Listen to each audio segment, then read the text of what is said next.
வருதே, நீ தள்ளி எங்கிட்டு நின்று போ. சைடாக நகன்றுவோம்.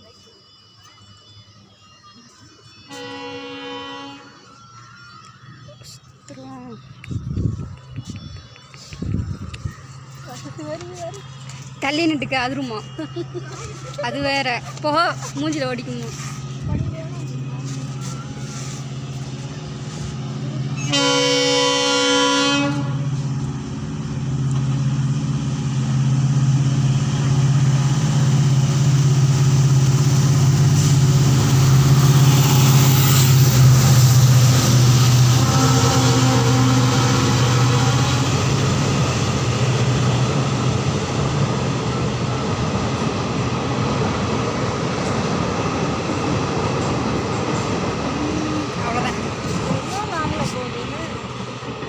அது அங்கே கீழே பக்கத்தில் நின்றோம்னு வச்சுக்க, அந்த அதிர்வே அது பயங்கரமாக இருக்கும். நான் 2-3 டைம் நின்றுருக்கேன்.